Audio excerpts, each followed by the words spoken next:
छत्रपती शिवाजी महाराजांचा, छत्रपती शिवाजी महाराजांचा, छत्रपती शिवाजी महाराजांचा, राष्ट्रवादी काँग्रेस पक्षाचा, राष्ट्रवादी काँग्रेस पक्षाचा, अजितदादा पवार यांचा, अजितदादा पवार तुम आगे बढ़ो। धन्यवाद। कारण 2 मिनिटं भाषण करायचं आहे।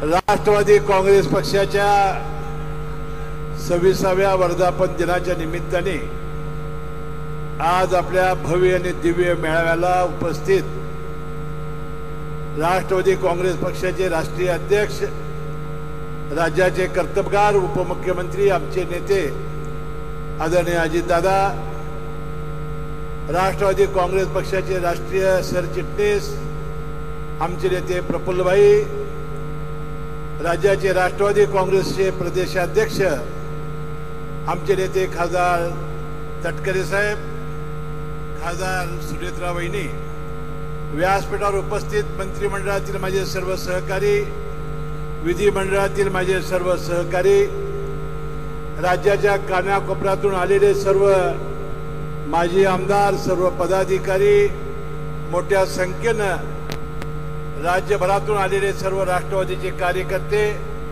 बंधू भगिनी, पत्रकार बंधू आणि तरुण मित्रांनो, पहिल्यांदा राष्ट्रवादी काँग्रेस पक्षाच्या मार्फत, तटकरे साहेबांच्या मार्फत मी आपली सर्वांची पहिल्यांदा दिलगिरी व्यक्त करतो।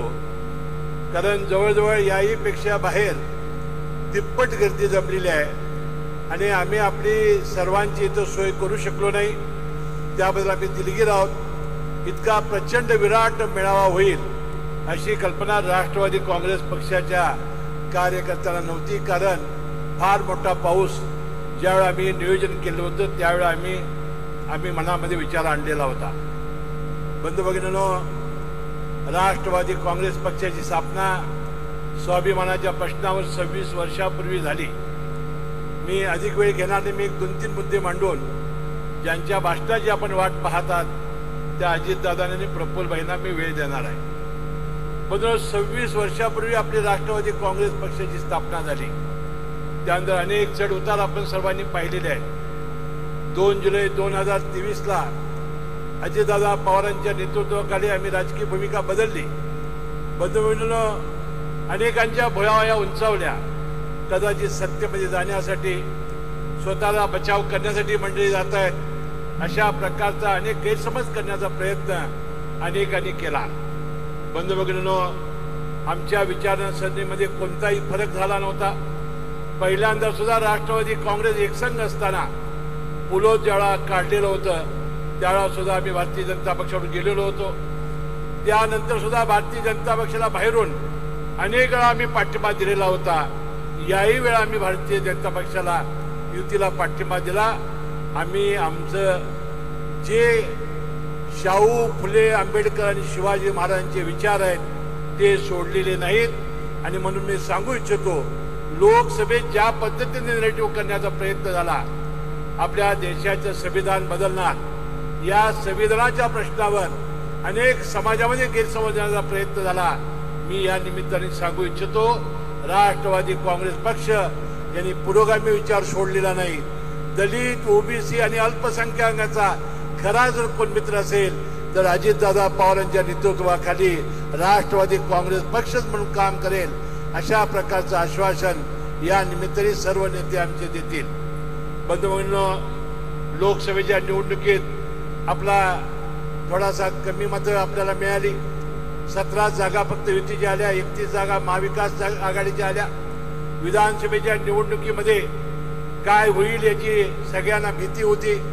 महाविकास आघाडीचे नेते मतमोजणीच्या आदल्या दिवशी एकत्र जमले, त्यांनी आपली सत्ता येणार आहे खाती वाटून घेतली। मुख्यमंत्री कुणी व्हायचं ठरवलं, उपमुख्यमंत्री कुणी व्हायचं ठरवलं, खाते वाटप पूर्ण केलं, हॉटेल आणि सगळे हेलिकॉप्टर बुक केले आणि दुसऱ्या दिवशी आपण बघितलं असाल जवळजवळ 288 पैकी 237 जागा या युतीच्या आल्या आणि महाविकास आघाडीचा भ्रमनिरास झाला। पण ज्या पद्धतीनं लाडक्या बहिणीने आम्हाला सहकार्य केलं, ज्या पद्धतीने शेतकऱ्यांनी सहकार्य केलं, आणि सत्तेत जाण्याचा उद्देश जो अजितदादांचा होता की केंद्रामध्ये नरेंद्र मोदी साहेबांची सत्ता आहे, आपली राज्यामध्ये जर ही सत्ता आली तर डबल इंजिनमुळे सत्तेचा आणि सत्तेमधून या राज्याचा विकास होईल, ही एकच भावना घेऊन आम्ही सत्तेमध्ये गेलो आणि सर्व समाजाला राष्ट्रवादी काँग्रेस पक्षानं आपल्याला सर्वांना आम्ही आव्हान केलं आहे की तुम्हा सर्वांचं हित करणं, तुमच्या सर्वांचं संरक्षण करण्याचं काम अजितदादा पवारांच्या नेतृत्वाने पण निश्चित होईल, एवढा विश्वास मी या निमित्ताने व्यक्त करतो. म्हणून आता ऑक्टोबर नंतर किंवा ऑक्टोबर पर्यंत कालच राज्य निवडणूक आयोगानं स्पष्ट केलेलं आहे की आता दिवाळीनंतर 3 टप्प्यात आम्ही निवडणुका घेणार आहोत. आता आपल्या महानगरपालिका, जिल्हा परिषद